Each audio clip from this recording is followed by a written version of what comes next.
Eu quero que você pegue a sua Bíblia, 1 Tessalonicenses, capítulo 2, verso 13. Eu acho que diminui um pouquinho o microfone, está dando o microfone aqui. 1 Tessalonicenses, capítulo 2, verso 13. Eu quero pedir ajuda para o pessoal do Data Show, a gente vai ler bastante texto, conto com vocês. Diz o seguinte: também agradecemos constantemente a Deus o fato de que, ao receberem a palavra de Deus que ouviram de nós, vocês a aceitaram não como palavra de homens, mas conforme ela verdadeiramente é, como palavra de Deus que atua com eficácia em vocês, os que creem. Amém.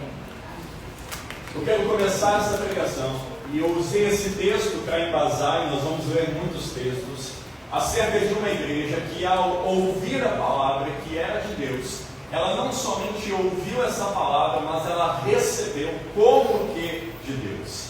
É interessante que há uma responsabilidade não somente para aqueles que pregam, mas há uma responsabilidade sobre aqueles que ouvem.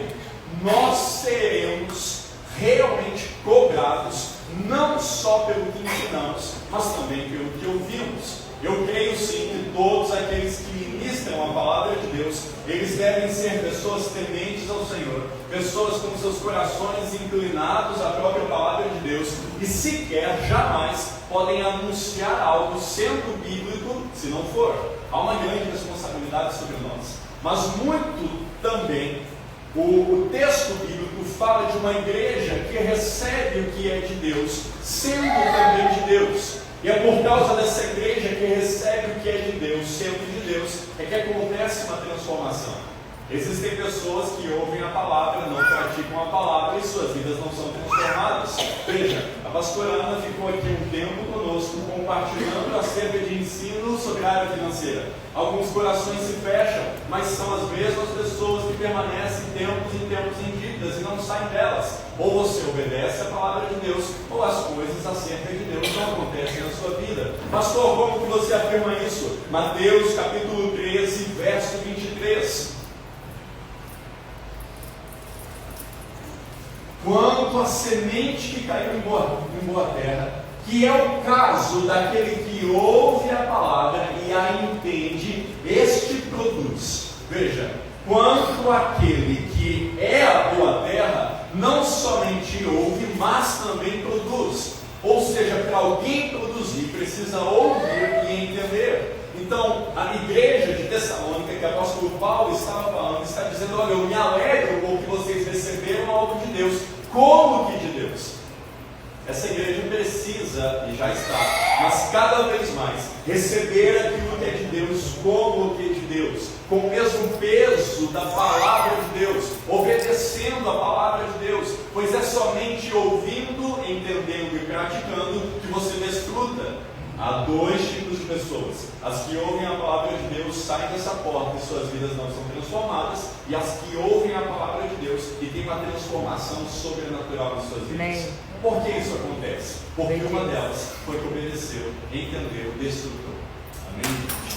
Então, entender a palavra de Deus é sim algo completamente espiritual. Nós já vimos isso na semana passada, que Deus ele fala conosco, mas nós discernimos o que é espiritual espiritualmente. Algumas pessoas tentam entender a Bíblia de uma forma natural e não conseguem. É por isso que o salmista, em Salmo 119, verso 18, ele diz o seguinte: abre os meus olhos para que eu veja as maravilhas da tua lei.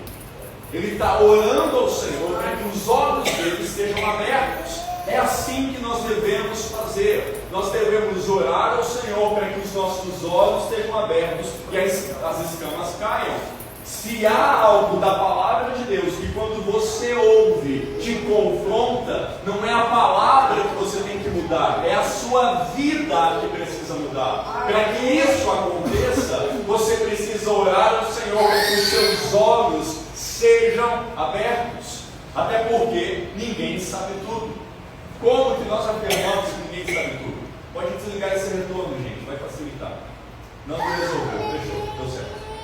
Salmos 119, 96 diz o seguinte: tenho visto que toda a perfeição tem o seu limite, mas o teu mandamento é ilimitado. Então aquelas pessoas que dizem, eu já sei tudo, isso daqui eu já sei, eu já conheço como funciona a igreja, e blá blá blá, sabe aquelas pessoas que não é o caso daqui? Na verdade, elas não conhecem nem a própria palavra de Deus, que diz que acerca do próprio Deus é ilimitado. Nós estudamos dia após dia e nos deparamos com essa coisa: eu ainda não sabia tudo. É isso que acontece conosco. Mas veja, há um desejo de Deus para que você cresça espiritualmente. Nós temos batido nessa tecla há muito tempo, porque uma igreja madura produz muitos frutos. Uma igreja inchada não serve para nada. De nada adianta termos aqui 100 pessoas, 80, 150 pessoas inchadas, com a cabeça grande, mas com o seu coração vazio, que não oram em casa, que não jejuam, que não lê Bíblia. Meus irmãos, eu não quero isso, porque essa igreja tem um só papel: fazer você crescer no seu relacionamento para com Deus. Se você crescer no seu relacionamento com Deus, você crescerá como homem, crescerá como mulher, crescerá como esposo, crescerá como esposa, crescerá como pai, crescerá como mãe, e principalmente ajudará a edificar uns aos outros. Mas quem dá trabalho são aquelas pessoas que permanecem sendo infantis. 1 ano, 2 anos, 5 anos, 10 anos. Quem incomoda um corpo de Cristo é aquele membro que não deseja crescer. E quando eu falo membro, eu não estou tirando a liderança de fora, ou até os próprios pastores. Eu estou dizendo aquela pessoa que faz parte do corpo, mas diz assim: não, tá bom. Não é isso que Deus quer conosco. Deus quer um grande crescimento na sua vida. Amém? Mas agora eu quero pegar um texto com você, e é um texto que me chama muito a atenção. Eu quero muito a sua atenção agora. Atos capítulo 24, versículo 24 e 25. Diz o seguinte: alguns dias depois, Félix veio com Drusila, a sua mulher, que era judia. Mandou chamar Paulo e o ouviu falar sobre a fé em Cristo Jesus. Ouviu falar sobre a fé em Cristo Jesus. Verso seguinte: quando Paulo se pôs a discorrer acerca da justiça, do domínio próprio e do juízo vindouro, Félix teve medo e disse: por hora basta, pode sair. Quando achar conveniente, eu mandarei chamar você de novo. Presta atenção. Apóstolo Paulo estava preso, e agora o governador o chama. Não somente uma vez, mas várias vezes o próprio Paulo estava pregando a Félix. É interessante que neste contexto, o texto fala que Paulo, ele não apresenta a sua defesa diante de Félix. O texto não está dizendo que Paulo, por causa dessa proximidade, usa de vantagem e agora fala acerca da sua vida para tentar escapar com vida. Na verdade, no momento que Paulo teve uma oportunidade, o que Paulo faz, ele prega a verdade. E é interessante que essa verdade, a Bíblia diz que Paulo discorre ou prega acerca da fé em Cristo Jesus. E quando Paulo prega sobre a fé em Cristo Jesus, entra então aqueles 3 itens que nós vimos: a justiça, o domínio próprio e o juízo vindouro. Esses 3 itens compõem então o que a Escritura está dizendo sobre a fé em Cristo Jesus. Nós estamos num tempo que pessoas aproveitam de oportunidades para pregar a Bíblia e pregam as suas próprias preferências. É interessante que inúmeras pessoas que têm oportunidade em rede nacional ou até mesmo na internet, eles aproveitam essa oportunidade, em vez de falar sobre Cristo, eles mudam a mensagem para agradar o coração do homem, mas esquecem de agradar o coração de Deus. Apóstolo Paulo não faz isso. Ele já sabia que no fim da sua vida, ou na sua vida, ele chegaria diante de reis, juízes, magistrados, pois isso foi revelado a ele. Mas ele entendia que, no momento que Deus preparasse, Deus iria preparar para que ele pregasse a palavra. Agora é interessante que a pregação da palavra, ela gerou, de certa forma, algo em Félix não muito bom. E é assim que a palavra de Deus faz com todos aqueles que estão fora da própria palavra. Ela gera um confronto para a sua mudança. Mas tem gente hoje que, em vez de mudar de vida, muda de igreja. E há igreja para todo tipo. A igreja daqueles que não querem Bíblia, a igreja daqueles que não querem orar, a igreja daqueles que não querem jejuar, a igreja daqueles que não querem nem a Bíblia aberta, que pregam qualquer coisa. Meus irmãos, pode ser tudo, menos igreja. Pois onde o povo de Deus se reúne, tem oração, tem palavra, tem jejum, tem consagração, tem vidas, tem transformação, tem batismo. Isso é igreja de Cristo.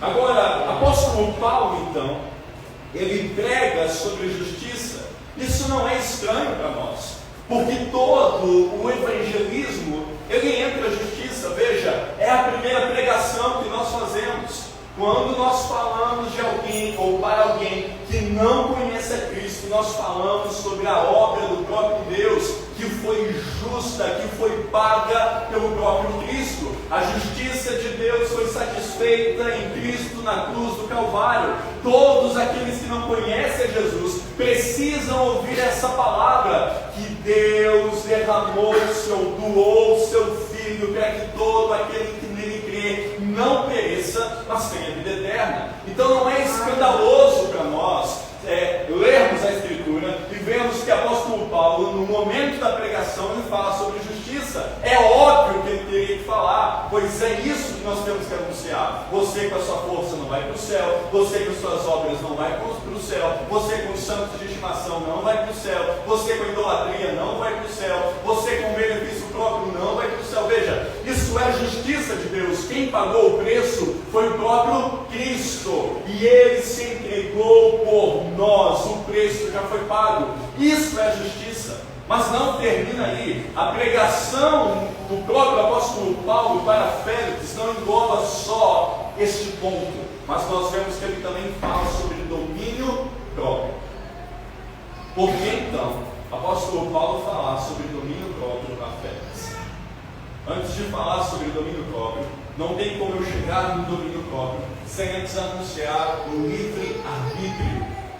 Eu sei que este termo é um pouco delicado nos dias que nós vivemos, pois se levanta um grupo de pessoas, e aí se levanta um outro grupo de pessoas, e os dois grupos ficam debatendo. Olha, o homem não tem controle de nada, é Deus que tem controle de tudo. Aí outro grupo se levanta e diz, não é desse. Meus irmãos, o debate não termina em lugar nenhum. Fica um grupo dizendo que o homem tem um autocontrole, o outro grupo se levanta e diz que não, que Deus é soberano e Ele nos conduz predestinamente, nós não temos direção. Vamos entender à luz da Bíblia o que nós devemos saber e o que nós devemos seguir. Veja, eu creio que há sobre todos nós escolhas e consequências. Você pode repetir isso? Escolhas e consequências. Não tem como nós caminharmos à luz da palavra de Deus, desconsiderando que Deus nos chama a uma responsabilidade. Vamos entender isso biblicamente. Veja qual é a relação, então, de Deus para conosco e de nós para Deus. Provérbios, capítulo 1, verso 10, diz o seguinte: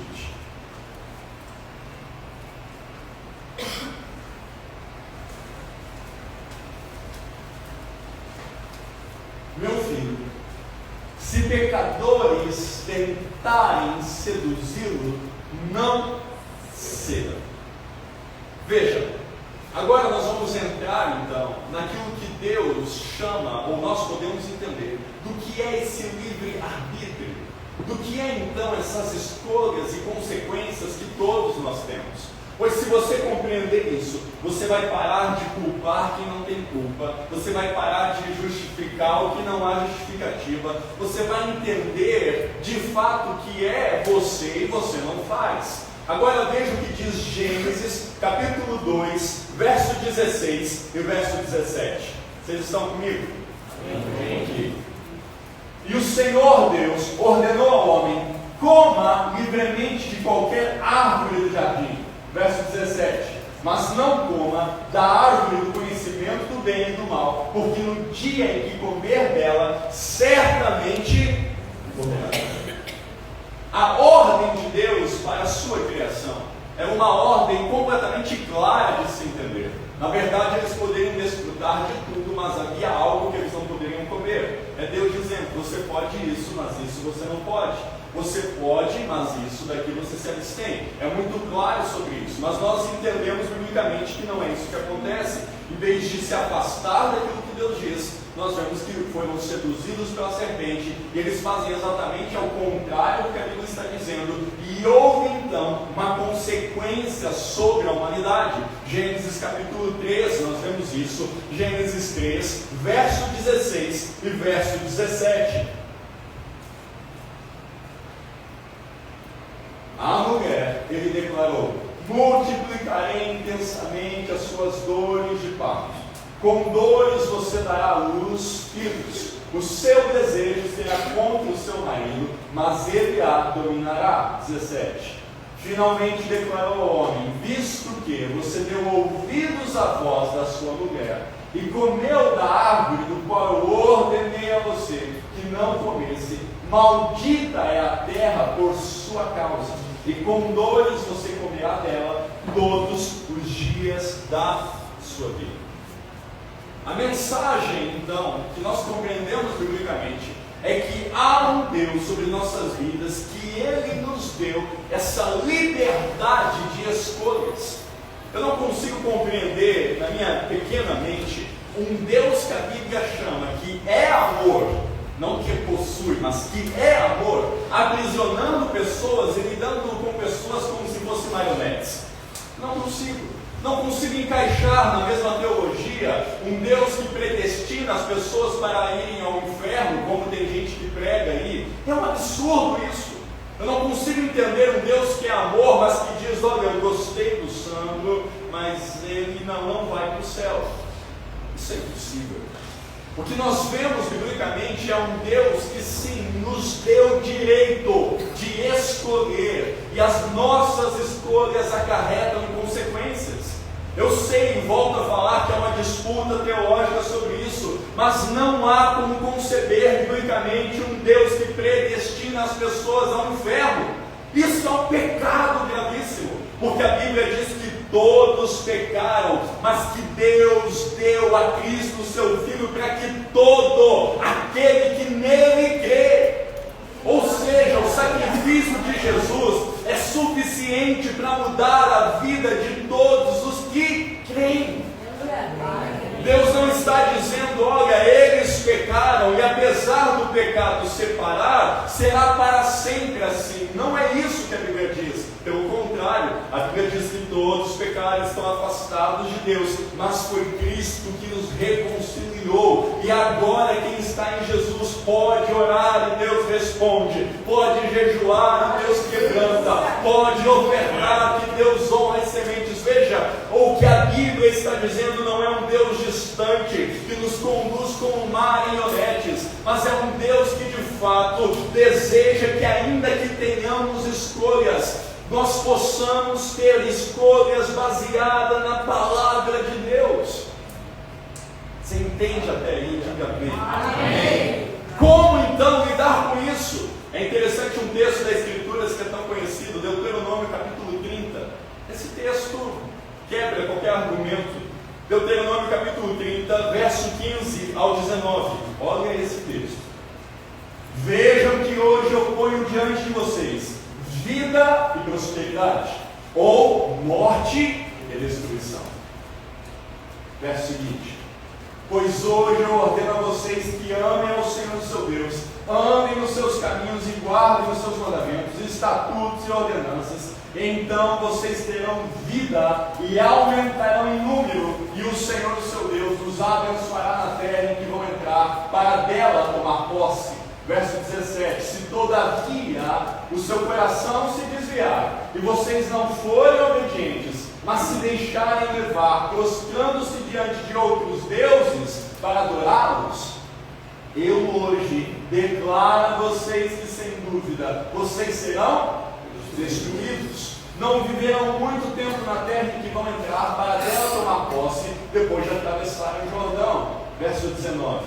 Ouça este versículo. Hoje tomo os céus e a terra como testemunhas contra vocês, de que apresentei diante de vocês a vida e a morte, a bênção e a maldição. Agora escolham a vida para que vocês e seus descendentes vivam.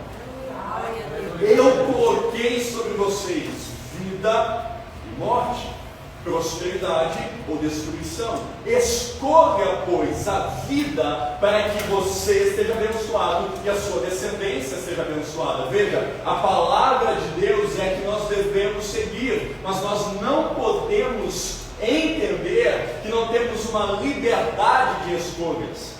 As escolhas que fizemos acarretarão grandes consequências, sejam elas favoráveis biblicamente ou não. O que nós precisamos entender então é que o livre-arbítrio, ele está disponível a todos nós. E muitas vezes você não considera isso e você coloca Deus como culpado de uma situação que foi você que se meteu. Josué capítulo 24, verso 15. Josué desafia o povo a escolher quem será o seu Deus. Presta atenção. Se porém não agrada a vocês servir ao Senhor, escolha hoje. Olha só, escolha hoje a quem irão servir. Se aos deuses a que seus antepassados serviram além de Eufrates, ou aos deuses dos amorreus, em cuja terra vocês estão vivendo. Josué se levanta e diz: façam a escolha de vocês. Mas ele não termina só dizendo façam as escolhas. Ele toma uma decisão. Ele sabe qual é a escolha dele. Ele sabe a quem vai servir. É assim que você tem que responder o Senhor que está te chamando. Ele diz: eu, porém, e a minha família serviremos ao Senhor. Aleluia. Essa declaração de Josué foi capaz de transformar sua descendência. Porque ele está dizendo: eu tomo uma posição e a minha posição vai impactar e influenciar toda a minha família. Não é Josué consultando seus familiares e dizendo: olha, você quer ir ao centro espírita ou você quer servir a Jesus? Você é livre. Você quer ir para Macumba ou você quer ir à igreja com o pai? Não é isso. Josué se levanta e diz: tem que escolher. Eu faço a minha escolha, mas a minha família está junto nessa escolha. Não é só eu sozinho, não é só eu, não. Eu e a minha casa, nós serviremos ao Senhor. Meus irmãos, o que dependesse de Josué, ele ia com unhas e dentes, mas ele não deixava a sua casa. Hoje as pessoas estão dizendo: mas o meu filho, ele não quer ir à igreja. Meu irmão, sabe como eu cresci? Os meus pais estão aqui, dizendo: você vai na igreja junto comigo. Tinha oração, lá eu estava lá orando lá e dormindo embaixo do banco. Mas se hoje o homem de Deus que sou, foi por causa de uma criação dessa forma, eu e minha casa serviremos ao Senhor. É isso que Josué está dizendo. Você tem o direito de escolha, mas saiba escolher. Amém? Amém. O problema então é que algumas pessoas querem atalhos na sua caminhada cristã. E elas querem que tudo aconteça num tempo menor possível. Tudo hoje é hack, é atalho, é jeitinho. Mas na vida cristã não existe isso. Eu volto a falar aquilo que eu sempre tenho falado nessa igreja. Meus irmãos, se o diabo destruiu uma vida há 30 anos, não será em 2 anos que tudo será diferente. A borracha, 15 anos de besteira, as escolhas, elas acarretam consequências. Então, antes de entrar em domínio próprio, você precisa entender sobre o livre-arbítrio. Porque as pessoas tendem a pensar que Deus lida com cada um como se estivesse segurando e conduzindo como se fôssemos bonecos. Mas não é isso. Há uma vontade de Deus. Há uma palavra de Deus sobre nós. Há uma palavra de Deus sobre a sua casa, sobre os seus filhos, as promessas do Senhor. Amém. Mas é você que entra nelas. É verdade. É você que obedece ao Senhor. É você que se coloca debaixo dessa palavra. As coisas da parte do Senhor, elas não acontecem de uma forma automática. Como então se mover diante dessa liberdade? Como então agradar ao Senhor diante disso? O momento vem antes que ele fez uma aliança errada. Josué capítulo 9 fala isso. Josué 9, verso 14. Josué faz uma aliança com os gibeonitas. Os gibeonitas eram vizinhos daquela nação, né, de Israel. Mas eles mentem para Josué. E eles falam assim: nós viemos de longe, nós estamos aqui, olha, tudo desse jeito de tanto caminhar, porque nós queremos fazer uma aliança contigo, nós estamos sabendo o que está acontecendo. E Josué se empolga, meus irmãos. Josué diz: é mesmo? Vocês vieram de longe, porque vocês estão vendo o que está acontecendo aqui. É o ego, né? Ele começa a se inflar e dizer: então, que bom, vamos fazer isso.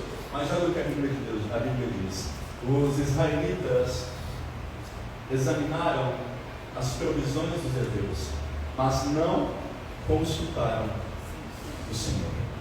Algumas versões dizem assim: eles não pediram conselho à boca do Senhor. Josué faz uma aliança com quem não deveria fazer. Sabe por quê? Porque não consultou o Senhor. Essa liberdade que nós temos, você decide o que fazer com ela. Ou você pega toda essa liberdade e condiciona ela à palavra de Deus, ou você também poderá fazer alianças que Deus nunca quis que você fizesse. Mas é interessante que, diante de uma aliança errada, terminar essa aliança de qualquer jeito continuaria no erro. Então chegou um momento que os gibeonitas foram atacados, e agora Josué tinha que defendê-los também.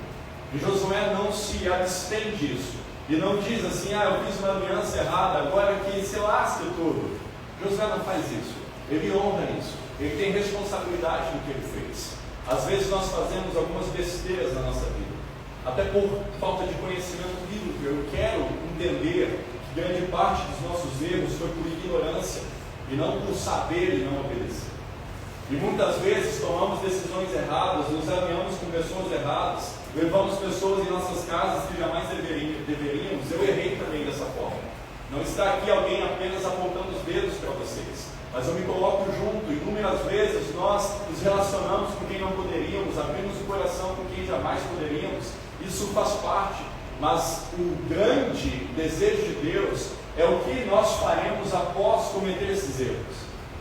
O erro de Josué, dessa aliança, não levou Josué a agir como um menino ou como alguém infantil, dizendo: agora eu fiz essa aliança, eu vou descumprir de qualquer jeito. Pelo contrário, Josué vai à guerra, e os soldados vão à guerra, e as coisas maravilhosas da parte do Senhor acontecem. Foi neste cenário que as pedras caíram do céu e vieram sobre os inimigos. Foi nesse cenário que o sol parou quando Josué levantou a mão. Veja, uma aliança errada. Mas por que Deus honrou dessa forma Josué? Porque houve nele o entendimento que ele tinha errado, que ele tinha feito a sua aliança de forma precipitada, que ele tinha tomado uma decisão sem consultar o Senhor. Quando você toma uma decisão sem consultar o Senhor, você tem que ser o mesmo homem, a mesma mulher, para assumir a responsabilidade e não culpar o Senhor, mas dizer: fui eu que errei, fui eu que não consultei o Senhor, fui eu que não orei, então eu também assumirei as responsabilidades e as consequências, diferente do que Adão fez. Você sabe, eu tenho certeza que você sabe, um texto muito conhecido, quando Adão peca e Deus vai falar com Adão, ele diz: foi a mulher que tu me deste. Quando Deus fala com a mulher diz: foi a serpente que me enganou. E a serpente já estava culpando a Deus. Essa transferência de responsabilidade é o que impede o seu crescimento, tudo que Deus tem para você. Não fui eu, foi meu esposo. Não fui eu, foi minha esposa. Não fui eu não sabia que a aliança não dava, mas é porque Deus não me disse. E aí você começa a transferir responsabilidades e você não cresce. Por quê? Aqueles que desfrutam do que Deus tem são aqueles que assumem principalmente os seus próprios erros. Então o que a Bíblia está dizendo é que Josué, ele errou muito ao fazer uma aliança, mas ele também foi homem suficiente para dizer: Senhor, eu errei, eu não te consultei, mas Senhor, eu ainda continuo precisando de ti. E o respaldo da parte de Deus veio. Sabe por quê, meus irmãos? Porque ainda que você tenha essa liberdade, durante este tempo você entrou em lugares errados ou compactou com coisas que você não poderia, Deus, ele se inclina àqueles que se arrependem. Todas as consequências, as escolhas terão consequências, mas Deus, ele intervém diante daquele que reconhece seus pecados, se arrepende deles e nunca mais pratica. Então o que eu quero que você entenda é que o gesto de Josué fez inclusive o sol parar no contexto de uma aliança errada. Isso é misericórdia de Deus, e a misericórdia de Deus ainda está sobre nós. Amém. Mas você não pode rejeitar que há uma liberdade de escolha. Existem coisas que você não pode transferir dizendo que foi o diabo. Existem coisas que você não pode transferir dizendo que Deus não te disse. Existem coisas que você tem que dizer: eu falhei, eu não estudei, eu não ouvi. Já dizia Spurgeon, se não me engano, que o falso profeta é castigo de Deus para o falso cristão. Veja, ele se merece. Então não é só sobre aquele que ensina, é também sobre o que ouve. Não é só sobre aquele que está falando, mas é sobre aquele que está examinando. Você precisa crescer. Há uma responsabilidade sobre nós. Hoje todos pegam a internet e falam qualquer coisa. Você não pode impedir as pessoas de falarem. E nós nem queremos isso, porque na mesma via que pessoas estão anunciando mentira, tem pessoas anunciando a verdade. Mas o que você precisa fazer é selecionar quem é que está falando a verdade e ouvir a verdade. No contexto do apóstolo Paulo, a história relata o que Félix fez. Isso não é bíblico. Félix, ele se apaixonou pela atual esposa, Drusila, e ela já era casada. E ele tomou ela para si. Veja, um contexto aqui terrível, de adultério. É interessante que quando o apóstolo Paulo está pregando, ele não muda a mensagem para agradar o coração de Félix. Ele não diz assim: olha, Félix, veja, porém, se você obedecer, Deus vai te honrar, o governo será seu de Roma. Ele não faz isso, meus irmãos. Pelo contrário, ele confronta Félix, porque ele está falando agora que Cristo fez o que ninguém poderá fazer, que foi morrer pelos nossos pecados.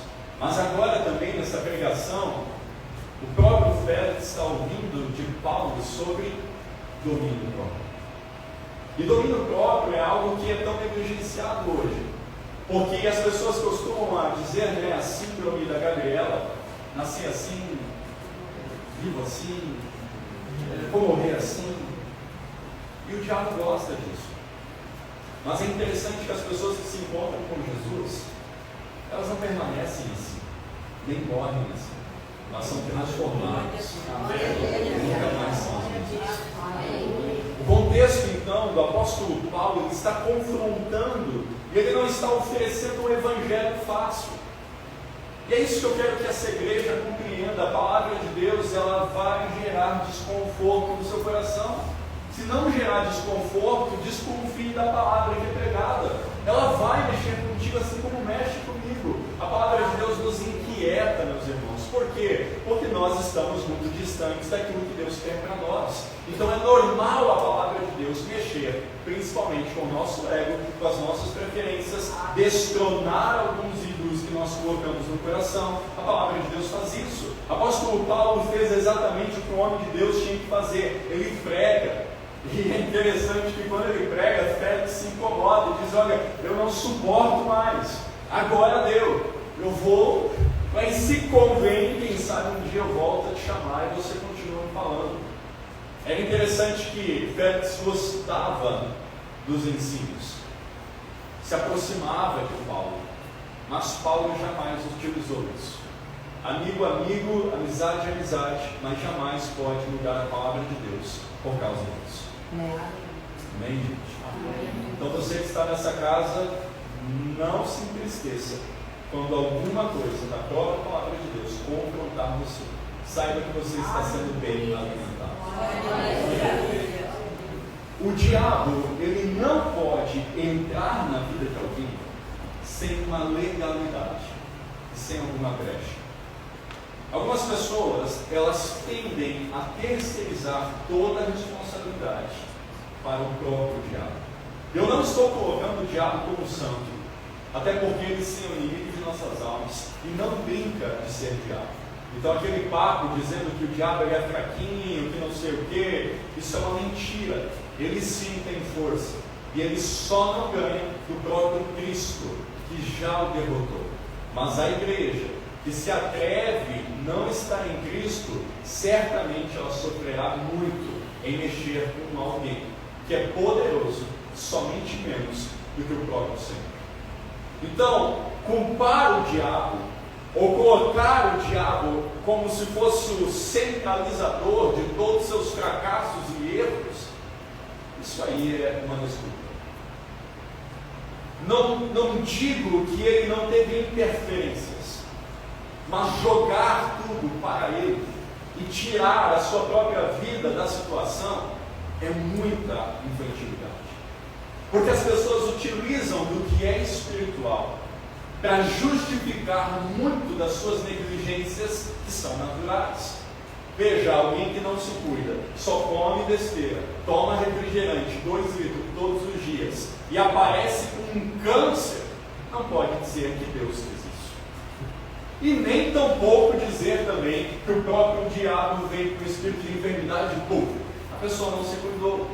Houve interferência das trevas? É claro que sim, não há como negligenciar. Mas veja, colocar toda essa falha humana e natural sobre algo espiritual é o que tem feito pessoas não prosperarem, pessoas não cuidarem da sua saúde, pessoas perderem casamento, pessoas destruírem a criação de filhos. Por quê? Porque aquilo que nos pertence nós não podemos transferir para A e nem para B. Quantos entendem até aqui? Amém. Então, o que eu quero que agora você entenda é que o apóstolo Paulo ele prega para Félix sobre domínio próprio. E domínio próprio não é algo muito difícil de nós compreendermos, porque na verdade o Novo Testamento ele fala que domínio próprio é um fruto, do Espírito. Mas antes de chegar a esse ponto, eu quero te lembrar de uma história tão conhecida que é a história de Caim e Abel. A história de Caim e Abel está conhecida lá em Gênesis. Nós vemos que são 2 irmãos, os 2 oferecem algo para Deus. Deus aceita a de Abel e rejeita a oferta de Caim. E aí eu não quero entrar nos porquês houve a rejeição, e nem porque Deus aceitou de um e não de outro. Você pode ler isso na sua casa. Está em Gênesis capítulo 4, no versículos seguintes. Mas eu quero ler o verso 7, que diz o seguinte: Deus fala a Caim: se você fizer o bem, não se levantará. Se porém não fizer, saiba que o pecado espreita a porta. Ele deseja governá-lo, mas você que deve dominá-lo. É interessante que Caim não precisaria matar Abel se entendesse o que Deus estava falando. Veja que ele estava cercado de influências das trevas, de ideias e até de preconceitos acerca da oferta do seu irmão. Mas Deus diz que se ele se levantasse para fazer o bem, ele poderia dominar este pecado que estava batendo a porta. Quando Paulo prega para Félix está dizendo sobre o domínio próprio que está disponível a todos os cristãos, inclusive você, que acha que o seu temperamento será dessa forma até a sua morte. Você que acha que tudo que você faz é impossível mudar, que não tem como, que as coisas te dominam, que parece que você vive num ciclo e você não entende por quê, mas as dívidas te consomem. Veja, isso são desculpas. Você que acha que toda a sua vida sempre será desse jeito, mas pastor, você não conhece, mas a pornografia entra na minha mente e eu não consigo. Veja, não é isso que a Bíblia diz. A Bíblia está dizendo que nós podemos ter domínio próprio e não nos deixarmos dominados pelo pecado. Mas como que faremos isso? O que é então o domínio próprio? Veja, há uma característica do Novo Testamento que é o fruto do Espírito, que está em Gálatas capítulo 5, verso 22 e 23, que diz que o fruto do Espírito é amor, alegria, paz, paciência, amabilidade, bondade, fidelidade, mansidão e domínio. Interessante, não? O domínio próprio faz parte do que Deus deseja para todos nós. Porque é por falta dele que pessoas entram em situações que nem Deus deseja que você entre. Ou você acha que Deus queria que você se endividasse como você se endividou? Ou você acha que Deus queria que você tivesse que ir ao médico toda semana por causa da diabetes? Ou você acha que Deus queria que você fosse, então, tendo a sua vida controlada por medicamentos? Queridos, esse não é o desejo de Deus, porque nós acabamos de entender que há um livre-arbítrio sobre nós. Deus não coloca enfermidade sobre pessoas, Deus não fala que nos vão para o inferno, isso não é bíblico. O que Deus requer de nós é que entendamos que temos uma liberdade, mas que saibamos conduzi-la com domínio próprio. Sem o domínio próprio, essa liberdade que Deus te deu acabará com a sua vida. É isso que a Bíblia está dizendo. Veja o que diz 1 Coríntios capítulo 10, verso 13. Não veio sobre vós tentação, senão humana, que não fosse comum aos homens, mas Deus é fiel, e Ele não permitirá que vocês sejam tentados além do que podem suportar. Pastor, você não sabe a tentação que me vem, ela me domina. Veja, isso não é bíblico. A sua desculpa não é bíblica, porque a Bíblia está dizendo que não há tentação a qual a pessoa não consiga suportar. Antes, quando forem tentados, Ele mesmo, o próprio Deus, providenciará um escape. É assim que o Senhor fez com José. Quando a esposa lá de Potifar tirou a roupa dela e foi agarrar José e tirou a roupa dele, aquele negócio todo, o que José fez? Escapou. Ele fugiu correndo. Eu não sei como será a fuga, mas a tentação não pode dominar, porque senão vira pecado. Como que isso acontece? Com domínio próprio. Algumas pessoas dizem assim: pastor, mas há um texto da palavra de Deus que o apóstolo Paulo diz, que está em Romanos capítulo 7, que ele fala que o bem que ele quer fazer ele não faz, e que ele é um homem que não consegue vencer, e blá blá blá. Vamos ler isso? Romanos capítulo 7, verso 24, o apóstolo Paulo diz o seguinte: miserável homem que eu sou, quem me livrará do corpo desta morte? Veja, versículos antes, o apóstolo Paulo está dizendo: o bem que eu quero eu não faço.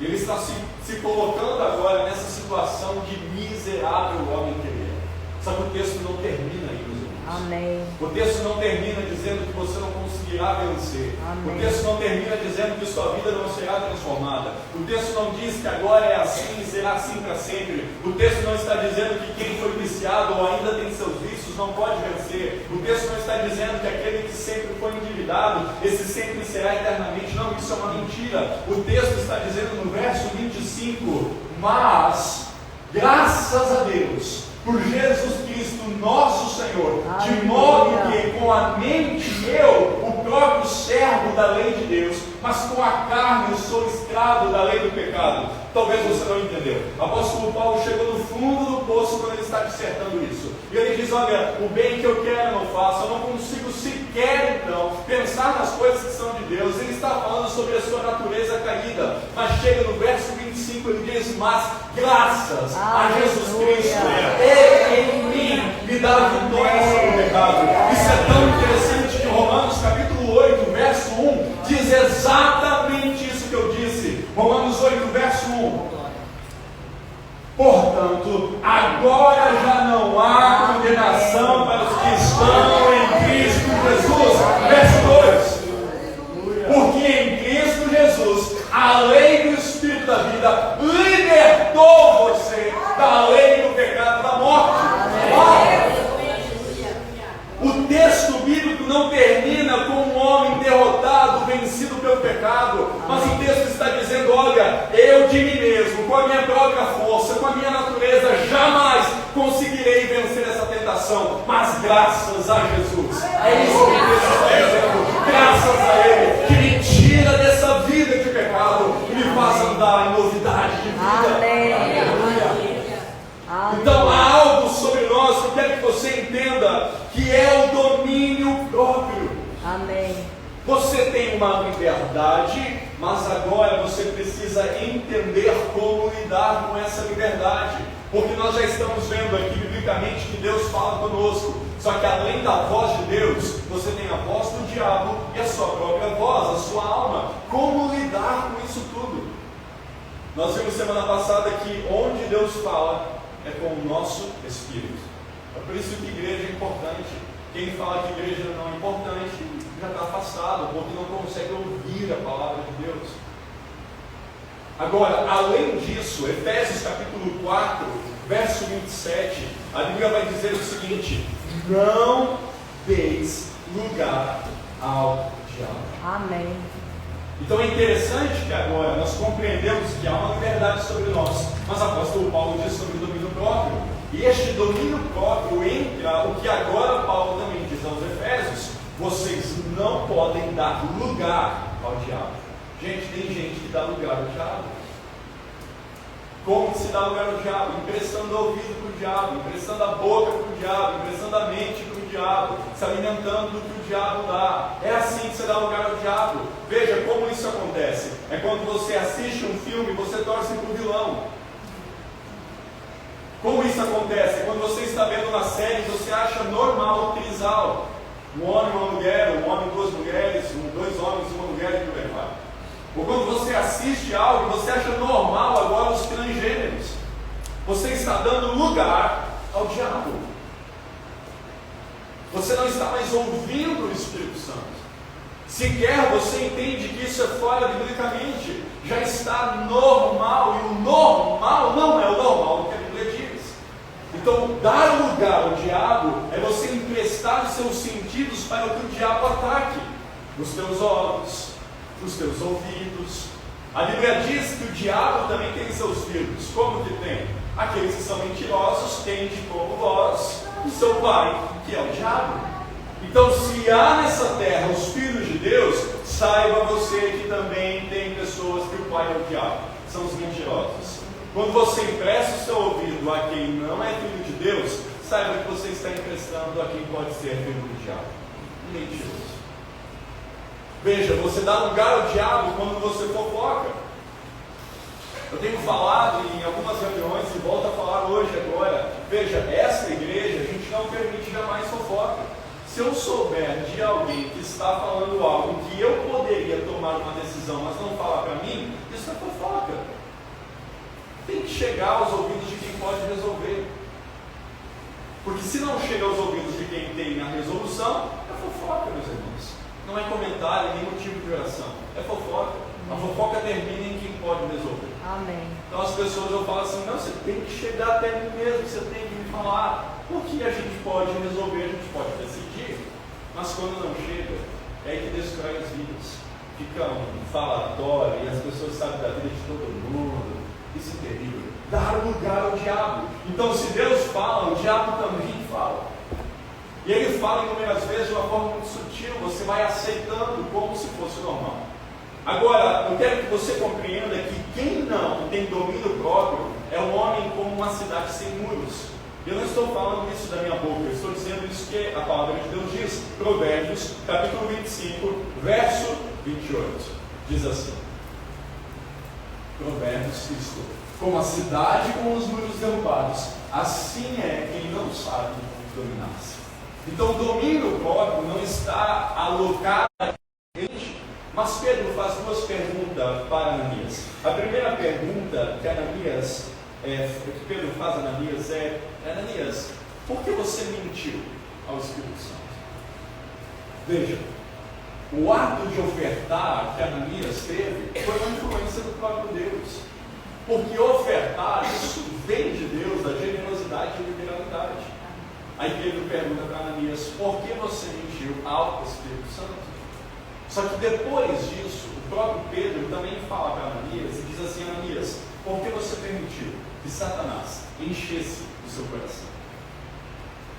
Veja, no mesmo texto, Atos capítulo 5, uma pergunta direcionada da Ananias para o Espírito Santo, outra pergunta de Ananias para Satanás: por que você permitiu? Por que você mente ao Espírito Santo? E por que você permite que Satanás enche o seu coração? Veja que há influências.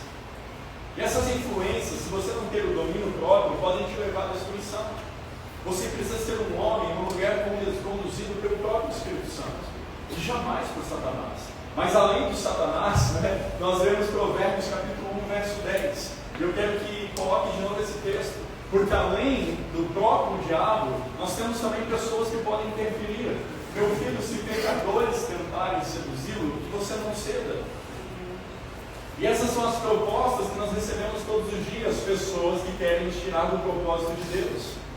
Você começou a vir à igreja, você está vendo Deus fazer, você já faz parte dessa casa, tem pessoas aqui que estavam no começo, tinha 10, 15 pessoas, você está vendo a movimentação de Deus. Quando uma igreja prospera, vocês prosperam, isso é condicional, isso é natural, sabe? O processo de Deus está gerando em nós, mas cabe você a não ceder quando propostas quiserem te tirar do propósito.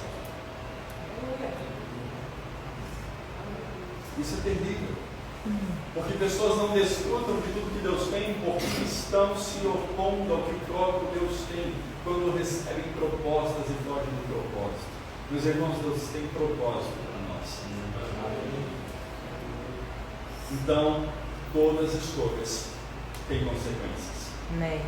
E aí que o apóstolo Paulo encerra este sermão, não é esse dito, ele termina sobre o juízo vindouro.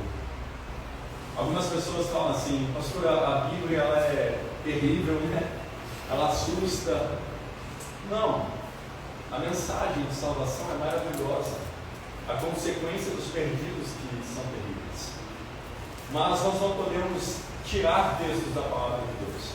Eu quero ler alguns textos para caminhar ao final dessa mensagem. O primeiro deles está em 2 Coríntios capítulo 5, verso 10, que diz o seguinte: pois todos nós devemos comparecer diante do tribunal de Cristo, para que cada um receba de acordo com as suas obras praticadas por meio do corpo, quer boas ou quer más.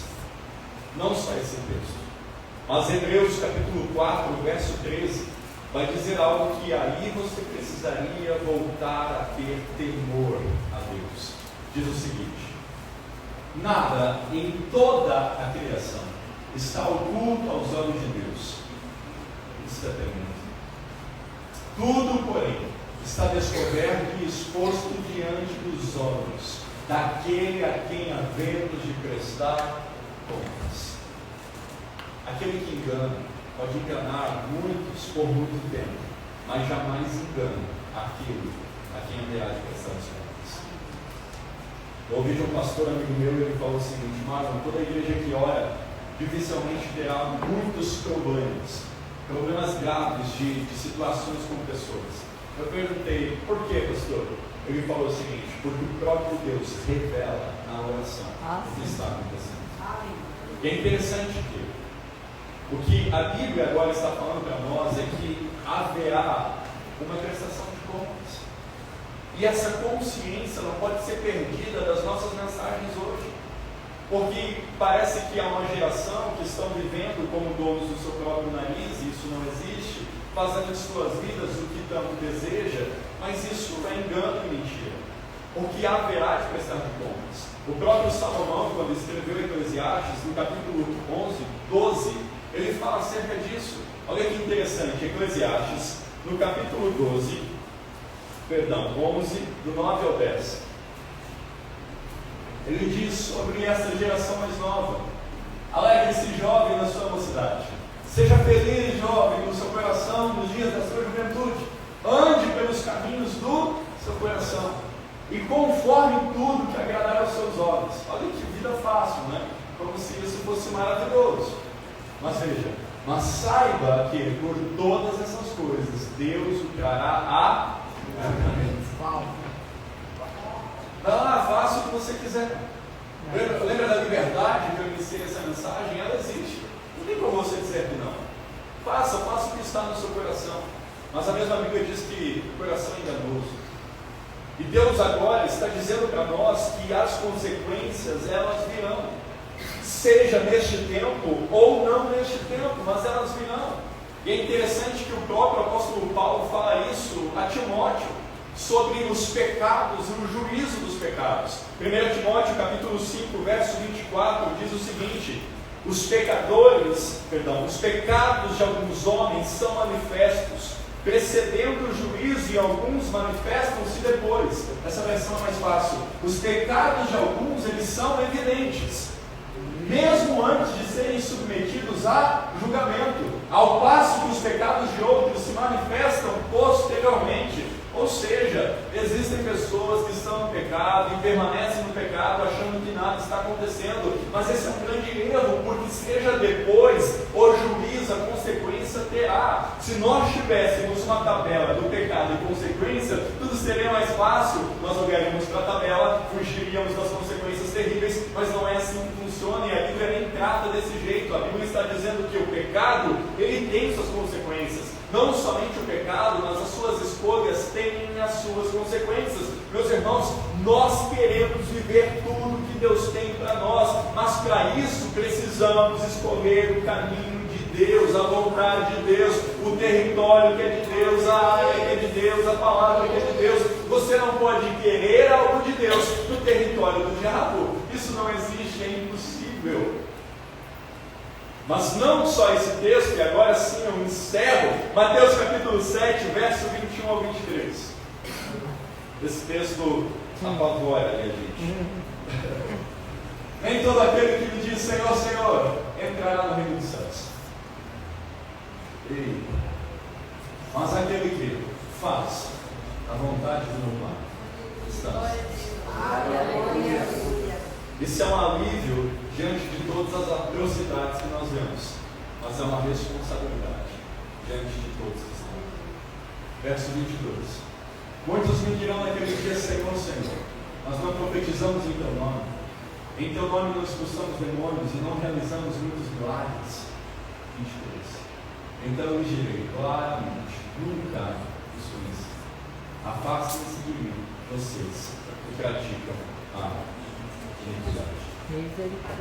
Quando eu leio a carta de João à igreja do Oriente, Apocalipse capítulo 2 e capítulo 3, eu vejo que Deus não leva a brincadeira a vida de um cristão, nem da igreja, mas que Deus é muito sério e nós não podemos tratar as coisas de Deus com leviandade, com infantilidade. O que Deus requer de nós é responsabilidade, compromisso e fidelidade. Eu quero deixar essa mensagem hoje como um marco dessa igreja, de um tempo de muita maturidade sobre nós. Eu creio que o Senhor quer usar grandemente você. Ele quer transformar a sua vida de uma forma poderosa. Ele quer que você flua nos ministérios, nos dons. Ele quer que você possa ter a sua casa toda transformada. E é interessante que quando eu estava preparando essa mensagem, um irmão me mandou um áudio. Ele falou assim: pastor, como que eu faço para se envolver mais? Pastor, eu quero que a minha esposa, minha filha possam estar mais. E ele abriu o coração. E quando eu estava com este sermão e digitando e preparando, o sentimento que me veio é que a mesma fala desse irmão no meu WhatsApp que mandou precisa ser o que está no seu coração. Como que eu faço para não somente chamar o Senhor de Senhor, mas para fazer a vontade dele? É isso que você tem que saber a partir de hoje, porque as escolhas, elas acarretarão consequências. Hoje você pode fazer uma escolha certa. Talvez foram anos escolhendo errado, mas hoje você pode escolher algo correto. Primeiro, entregar toda a sua vida a Jesus, não parte dela. Segundo, parando de ser um frequentador da igreja, mas se comprometendo com a igreja. Eu estou diante de uma situação muito difícil e o conselho aqui já sabe, que é de nós tomarmos a decisão da mudança do prédio. Essa resposta será dada quarta-feira no lugar que nós nos encontramos. Temos 2 lugares e uma só decisão.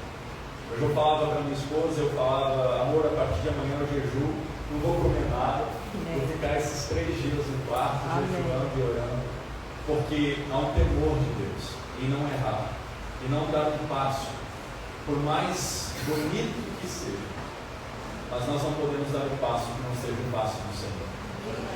Lembra quando eu falei de escolhas e consequências em toda essa mensagem? Eu já fiz escolhas erradas, que acarretaram dores na minha casa. Eu já entrei em lugares me movendo para Deus, mas sem Deus estar. O que eu fiz disso tudo? Assumi as responsabilidades. permaneci no mesmo lugar, na mesma cidade, encontrei as mesmas pessoas a qual eu tinha errado, fui pelo caminho do perdão, me reconciliei com muitas. Algumas pessoas não andam mais junto por questão de visão, mas assumir as responsabilidades e aprender com os erros, isso tem que ser inevitável nas nossas vidas. Você começa a crescer, dizendo: Senhor, até ontem eu ainda estava querendo governar a minha própria vida. Sabe o que você faz com essa liberdade que você tem? Entrega de volta para Jesus. Essa é a oração que eu fiz alguns anos atrás. Jesus, eu não quero ter mais essa liberdade que eu sei que eu tenho. Amém. Eu quero me mover de acordo com a sua vontade. Que você se mova de acordo com a vontade do Senhor. Aleluia. Vamos nos colocar em pé e vamos orar. Que o Espírito Santo gere em você este domínio próprio hoje. Que o Espírito Santo gere em você responsabilidade. Você, homem que está aqui, você é responsável pela sua casa. Você está aqui, você tem responsabilidade sobre os seus filhos. Você não pode dar passos errados mais. Você não pode mais conviver com os mesmos ciclos de reprovação. Você não pode continuar caminhando achando que um dia você muda. A oportunidade de mudança é hoje, meus irmãos. A porta de mudança está aberta hoje. O passo que você tem que dar é hoje. Você tem que abrir seu coração. Talvez você tenha tantos talentos e habilidades, mas você tem guardado isso por besteira, talvez, por coisas que aconteceram no passado. Quem sabe você até hoje ainda não se colocou diante de Deus e assumiu todos os erros, porque sempre você culpou a sua esposa, o seu esposo, os seus filhos. Você sempre culpou os pais, sempre culpou o A, o B, o C, a igreja que você veio, o pastor que você teve. Não é mais tempo disso. É tempo de você viver tudo que Deus tem para você, mas para isso você precisa compreender e dar um passo em obediência. Eu quero orar para que o Espírito Santo possa quebrantar o seu coração. Eu sei que daqui sairão muitos líderes na obra do Senhor. Pessoas que não vão mais se esconder, pessoas que não vão mais fugir, pessoas que não vão mais ver a obra de Deus e não participar e não se envolver dela. Você tem que entrar no processo. Talvez até hoje você fala: Senhor me usa, mas o processo está forjando você no nome de Deus e você quer fugir dele. Espírito Santo, feche os seus olhos, eu quero que você adore o Senhor. Vamos orar. Wow.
Oportunidades.